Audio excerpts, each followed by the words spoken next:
Bizim bilan kelib, 10 numar bir için eve kirib, yon to'xta siziq desib qolgan bolalar nechanglar bor? Yig'lig'im kelib, yig'lab chiqdim taxi. Yig'lay oldingizmi? Ha. Voy muborak bo'lsin. O'tkadi mana bir sho'xlab chiqmaydimi? Oston siz. Ishongim kelmay, shu kunim faqat ishongim kelmay. Yig'lig'im kelib, yig'lab chiqdim taxi. Yig'lay oldingizmi? Ha. Ayning 31-kuni ifshini yetadi. Eng oxirgi kunda mush o'quvchini o'tab chiqibdi. 90 numaralar o'tabsiz, 10 numar nereden? Şu eslib bermeydim, sakıt desip etmey deb. Şunun onu beni dur ettim. Sizle maçta ev ketken koyam. Hem de sakıt desip etsem yüzüm artık kalmayı deb.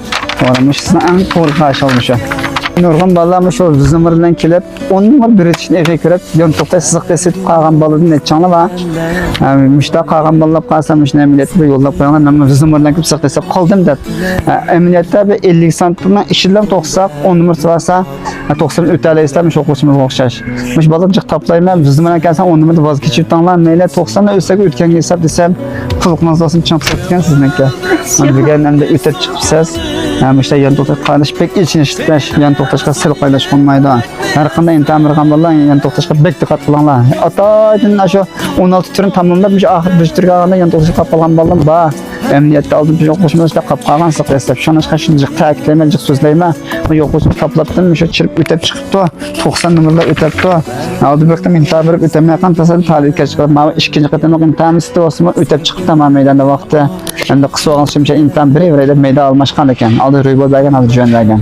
Nima desak bizlarda meshq yaxshi yetaklab yosh kelsak o'tabir tasli o'xshash. Maydonning hammasidan orqa o'zgay o'zi yo'q. Hammasi o'xshash maydondan. Qolgani sizlar tarbiyalagan odamlar sizni tirishgan qilgan bog'lab. Sizga muborak bo'lsin. Rahmat, alınca patekler. Sizning xizmatdan savodoshlaringiz bo'lib qolsa, sizni uyga davom ettirishga imkon berilsa, ham bol o'talaydi. İnşallah bu bolalar diqqat qilmang, tabiiyki o'zingizlar. Xudo yaxshiliksizlar barmi? Yürek sizin için sizle bek rahmet. Patekler. Nurg'un balımcı terbiye etmek asanet. Hem o'zim ishlab jahil yadrani va shet o'ngishmoq masalasi. Hem de bek siz patekler. Ağın hem de çıkıcı tarafki tırşalığa bağlı yapalım. Bir taraf kılamıştırıp koysa arası kıyın o iş. Ağın hem de babalamış melimiz insanlar buldu. Sistemlik neydi yaxşı etkin estaydı. Hani size melimiz insanlar. Emniyet kuranlar.